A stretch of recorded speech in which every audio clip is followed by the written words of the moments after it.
Maya had always dreamed of owning a car, one that she could call her own. For years she had saved up every penny, cutting back on luxuries and finding ways to stretch her money. At 18, she was proud of what she had accomplished so far. Her father had always told her that hard work paid off, and she had been working hard ever since she was old enough to understand the value of money. But nothing could have prepared her for what happened when she stepped into the luxury car dealership.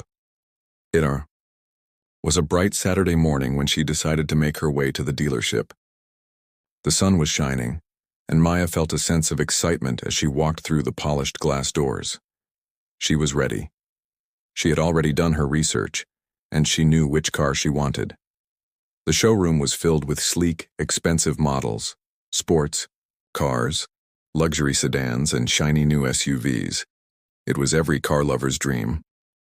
Maya was drawn to the cars as if they were calling her name. But as soon as she approached the front desk, the tone of the room shifted. A salesman, who looked barely older than she was, glanced at her with a raised eyebrow before turning away. He didn't even greet her. Maya, taken aback by his coldness, walked up to him with a smile and introduced herself. "Hi, I'm Maya. I'm interested in buying a car today." The salesman didn't look up. He muttered something under his breath that Maya couldn't hear, and then waved her off with a dismissive gesture. "You'll need to leave. The sales manager will be with you shortly." His tone was sharp, and it felt like an order, not an invitation. Maya stood there, stunned. Was she being dismissed? She had saved up for months for this moment, and here she was, ready to make a purchase, only to be told to leave. She tried, again. "I really want to buy a car. I've done all my research and I'm serious." But the salesman didn't respond. He turned his back on her and walked away as if she wasn't even there. Confused and humiliated, Maya stood there for a moment. Was it because she was young? Was it because of her race? She couldn't understand what had just happened. It wasn't like she was asking for a special treatment. She was just a customer, someone who had saved up enough money to make a dream come true. But the way she had been treated made her feel invisible, like she didn't belong.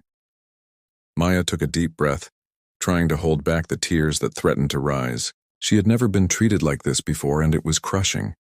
It wasn't the rejection that hurt the most. It was the coldness, the way she was made to feel like an outsider. She slowly turned and walked out of the showroom, feeling a heavy weight on her chest. As she stepped back into the bright sunlight, she felt a mixture of anger and disbelief. What had just happened? Why had she been kicked out? She didn't know what to think. But one thing was clear. This wasn't just about a car. This was about something deeper, something that went beyond money or status. It was about the way the world sometimes treated her because of the color of her skin. Maya couldn't help but feel that if she had looked different, if she had been someone else, she might have been treated with respect. But today, that wasn't the case. The drive home was quiet. Maya's mind was racing. She tried to make sense of the events, but it didn't add up. She wasn't asking for charity. She wasn't begging for special treatment. She had come there with the intent to buy. Why had they treated her like that? She called her father as soon as she got home, her voice trembling with frustration. "Dad," she began, "something happened today. I went to the dealership, and they kicked me out." Her voice cracked as she spoke, the hurt and confusion still raw. She explained the entire situation, detailing the way she had been ignored and dismissed. Her father, a successful businessman who had built his empire from the ground up, listened intently on the other end of the phone. He didn't interrupt her. He simply allowed her to speak, giving her the space she needed to vent her emotions. When Maya finally finished, there was a long silence before her father spoke. "Maya, I'm sorry that you went through that, but I need you to understand something. This doesn't reflect who you are. This is about them, not you. And they will pay for their actions." Maya didn't know what he meant by that, but she trusted her father. He had always been there for her, guiding her and supporting her when things got tough. He had taught her the importance of standing up for herself, but she had no idea how he planned to fix this. She was still in shock, and part of her was unsure whether it was worth confronting the dealership. But her father's words reassured her. He would take care of it. That night, she couldn't sleep. The events of the day played over and over in her mind, and the more she thought about it, the angrier she became. She wasn't going to let this go. She didn't know how, but she was going to make them realize what they had done. She had to. Little did Maya know the next day would bring a surprising turn of events. The following morning, Maya was still seething with anger over what had happened. She couldn't shake the feeling of being judged for reasons beyond her control. She had tried to tell herself that the world wasn't always like that this was just one bad experience. But deep down, she knew the truth. It wasn't just about the dealership. It was about the systemic issues that were ingrained in society. It was about how people, especially people like her, were often treated as lesser. She sat by the window, staring out at the city as the sun rose, trying to make sense of everything. Her phone buzzed. It was a text from her father's assistant. A simple message. Maya, your father wants to speak with you when you're free. Maya's heart skipped a beat. Her father had always been protective of her, but something about his message felt different today. She wasn't sure if it was because of what had happened or if he had something else in mind. She quickly called him. Maya. Her father's voice came through the phone, calm but firm. I know what happened yesterday. I want you to forget about the hurt. What happened wasn't about you. It was about them not understanding who you are. But it's going to change today. I've already made arrangements. Maya listened intently, still trying to piece together what her father meant. Arrangements for what? She asked, her curiosity piqued. You'll see. Head back to the dealership, he said. I'm sending something. It'll be there in a few hours. Just trust me. Confused but trusting her father, Maya didn't question him further. She put on her jacket, grabbed her keys, and drove to the dealership, not knowing exactly what to expect. She felt a mix of confusion, anticipation, and the tiniest bit of excitement building within her. What could her father have planned? As she pulled into the dealership parking lot, she saw the same building she had walked into the day before. But this time, the energy in the air felt different. There were more cars parked outside than usual. The moment she stepped out of her car, something caught her eye. She saw a black Rolls-Royce pulling up toward the dealership, its headlights cutting through the morning mist. The car was a symbol of power, luxury, and exclusivity. As it came to a stop, she couldn't help but stare. A few of the salespeople who had ignored her yesterday were standing outside, their faces wide with surprise. One of them looked toward the car, then back at Maya, his expression changing from confusion to nervousness. Maya's heart began to race as she took a few steps forward, trying to make sense of what was happening. The Rolls-Royce's door opened, and a tall, polished chauffeur stepped out. He walked around to the other side of the car and opened the door for a well-dressed man who stepped out. Maya blinked in disbelief when she recognized the man, her father's longtime business associate. Is this the young lady you mentioned? The man asked, his voice calm but authoritative. Yes, that's her, the chauffeur replied, looking toward Maya, then back at the others who were now standing in a line.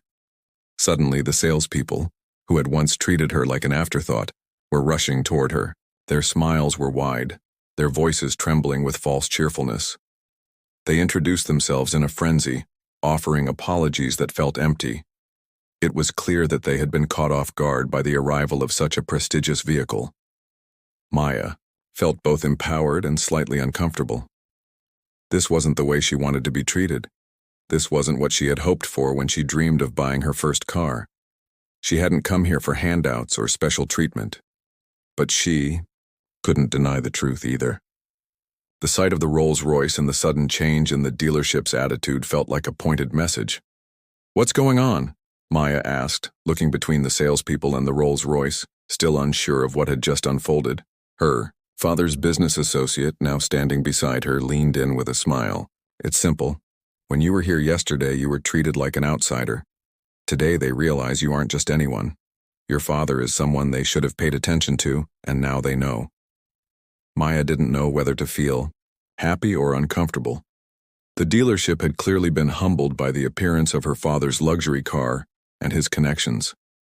It made her feel as if the only reason she was receiving this level of attention was because of her father's status. But then again, part of her felt satisfaction.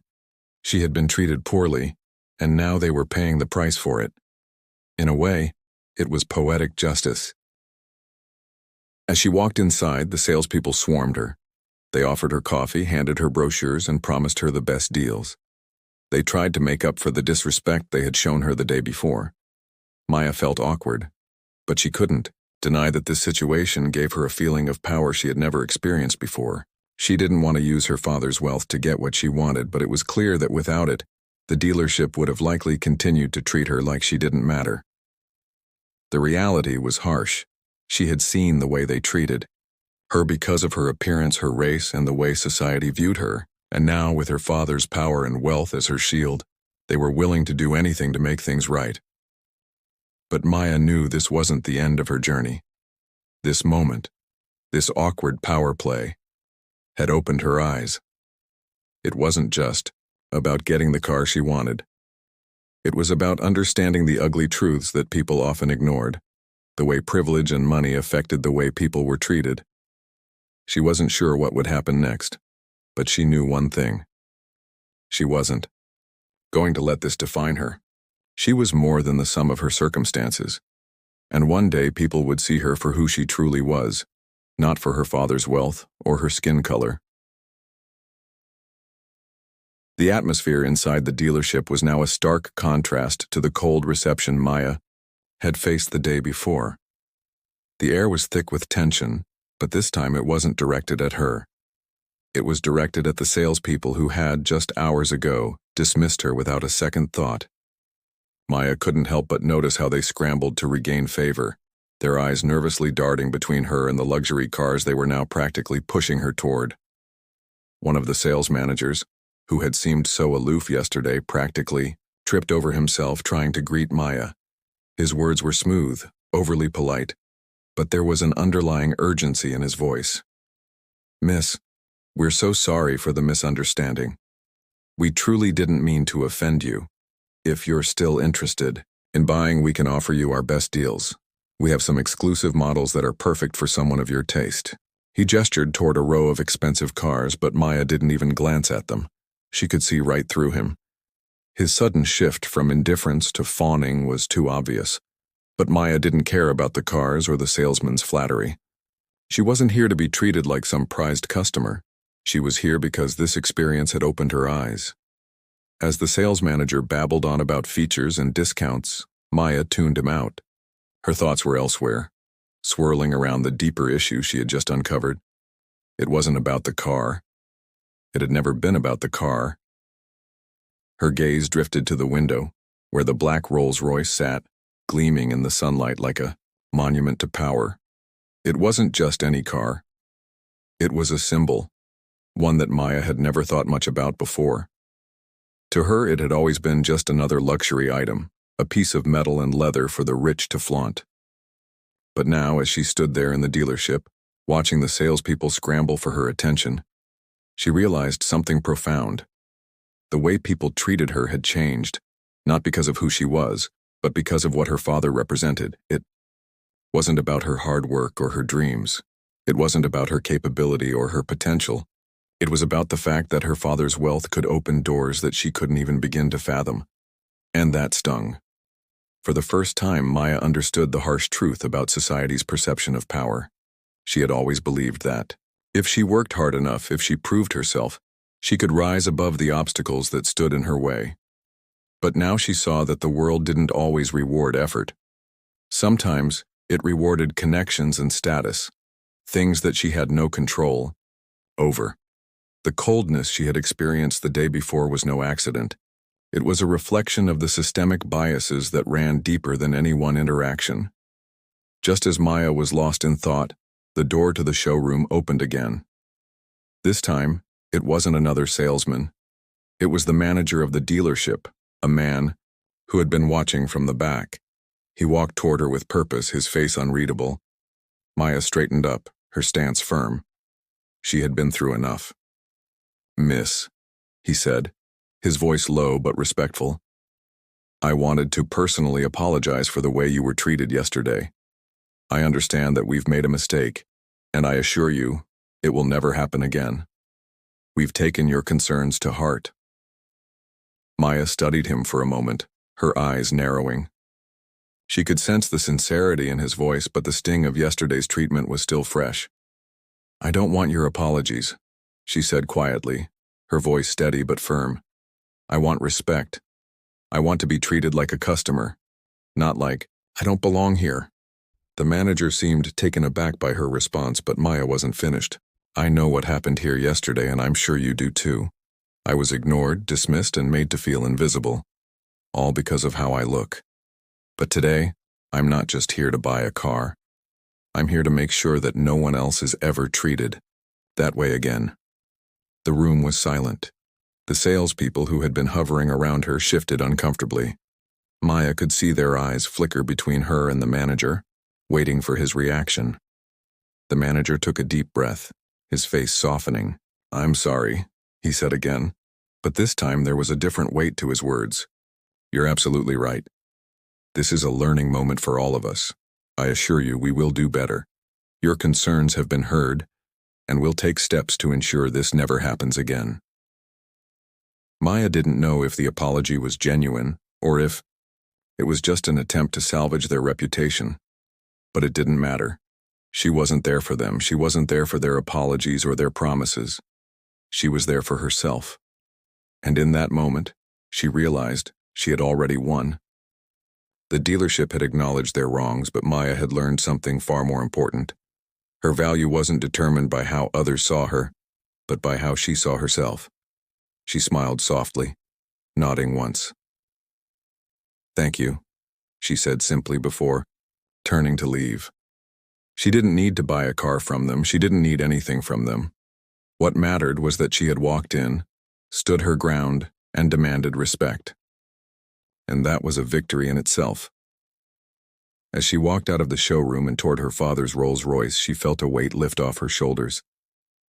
The car wasn't just a symbol of wealth anymore.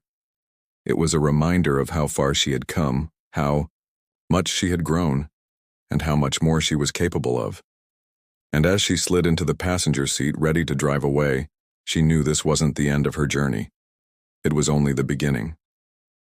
Maya couldn't help but feel a wave of mixed emotions as she sat in the back seat of the Rolls-Royce. The engine purred to life, and the smooth hum of the car seemed almost too perfect for a moment like this. The polished leather seats, the pristine dashboard, and the quiet luxury surrounding her felt surreal. Just yesterday, she had been thrown out of the same dealership, treated as though she didn't belong, as though her presence was a mistake. Now she was sitting in the epitome of success, her father's car, a symbol of everything she hadn't asked for but had been forced to accept because of who she was. As the car made its way down the road, Maya looked out the window, watching the city pass by. It was as if everything around her was in fast forward, moving ahead while she sat still, trying to make sense of everything that had just happened. There was a strange sense of power that came with the car's presence, but it wasn't the kind of power she had ever wanted, the kind of power that came from wealth, status, and connections, things she hadn't earned but that were forced upon her. Her father's influence was vast, undeniable. She knew that. But sitting here in the back seat of the Rolls-Royce, Maya couldn't ignore the unsettling truth. She didn't want to be defined by it. She didn't want to rely on it. And she certainly didn't want to be seen as just another entitled heir to a fortune. "Are you okay, Maya?" Her father's voice came from the phone speaker. He had called just as they were leaving the dealership, and the sound of his familiar tone broke her from her thoughts. She hesitated for a moment before answering. "Yeah, I'm fine," she said, trying to keep her voice steady, but there was an undertone of frustration that she couldn't hide. I don't know. I feel strange." Her father was quiet for a moment. Then he spoke, his voice gentler this time. "I know it's a lot to process. You've been through a lot, and I won't pretend that this situation is easy. But you have to understand that your worth is not determined by the way people treat you or by what you have. You're strong, Maya. You've always been strong. You've built your own path, and you've earned everything that's come your way. Maya took a deep breath. She appreciated her father's words, but the weight of what had happened was still heavy on her chest. But it wasn't fair, Dad. I didn't deserve to be treated like that. Just because of how I look or who I am. I know, he replied softly. But remember, Maya, the world is unfair. Sometimes people will judge you based on things you can't control. But that doesn't mean you have to accept it. That's where your power lies, in not letting it define you. You don't need anyone's validation. You've got everything you need right inside you. Maya closed her eyes, feeling the weight of his words settle deep within her. Her father was right. She didn't need to rely on the dealership's approval or anyone else's for that matter. What had happened wasn't about her worth. It was about the bias and ignorance of others. It wasn't her fault that they couldn't see her potential, couldn't see her as more than just another face in the crowd. But she knew she could prove them wrong. As the car made its way down the winding roads, Maya thought about the future. The road ahead wasn't always going to be easy. She knew that much.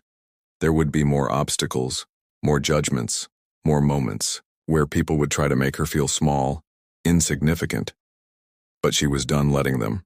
She was done accepting less than what she deserved. The experience at the dealership had been a wake-up call, not just about how the world saw her, but about how she saw herself. The car pulled to a stop in front of a cafe, one of her favorite spots in the city. Maya hadn't been there in a while, but today, she needed the comfort of familiarity. She stepped out of the Rolls-Royce, her heels clicking softly against the pavement. It felt different now, as if the entire city was watching her with new eyes, eyes that saw her not as the daughter of a billionaire, but as a person with her own story, her own dreams, her own strength. As she walked into the cafe, the familiar barista behind the counter smiled at her, but it wasn't the smile of someone who saw a wealthy young woman.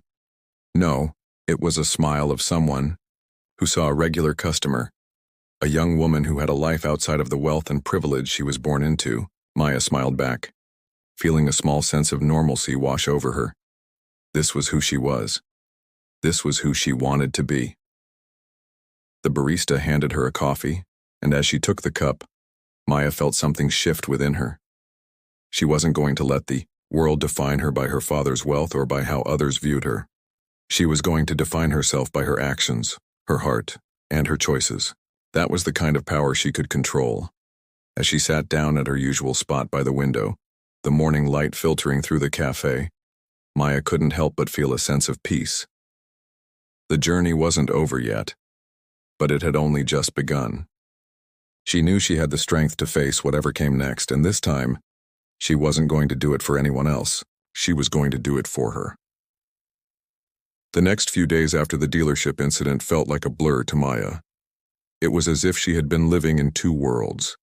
One where she was the daughter of a billionaire, a young woman who could easily slip into a world of privilege and wealth, and another where she was just a person trying to find her place in a world that often looked past her. She didn't want to be defined by either. She didn't want to be seen only through the lens of her father's influence or her race. Maya wanted more than that. She found herself at a crossroads. The luxury of the Rolls-Royce, the attention from the dealership, it all felt hollow. The power that came with wealth and status was fleeting, and she wasn't sure she wanted to chase it anymore. Sure, it made things easier. It made people take notice when she walked into a room, but that wasn't what she wanted. She didn't want to be noticed for what she had. She wanted to be noticed for who she was. Her thoughts consumed her as she sat in her favorite spot at the cafe, sipping on a latte, trying to ground herself in the normalcy of the moment. Maya looked out the window, watching the busy world go by, each person lost in their own lives. Everyone was so focused on their path that they rarely stopped to notice the people around them. The realization hit her hard. If she wanted to be seen, truly seen, she needed to break free of what the world expected of her. She was done playing by their rules. Maya had spent so much of her life trying to fit in, trying to prove she was worthy of the life she had. But now, she realized that proving herself wasn't about fitting into someone else's expectations. It was about carving out her own path, one that didn't depend on the world's approval.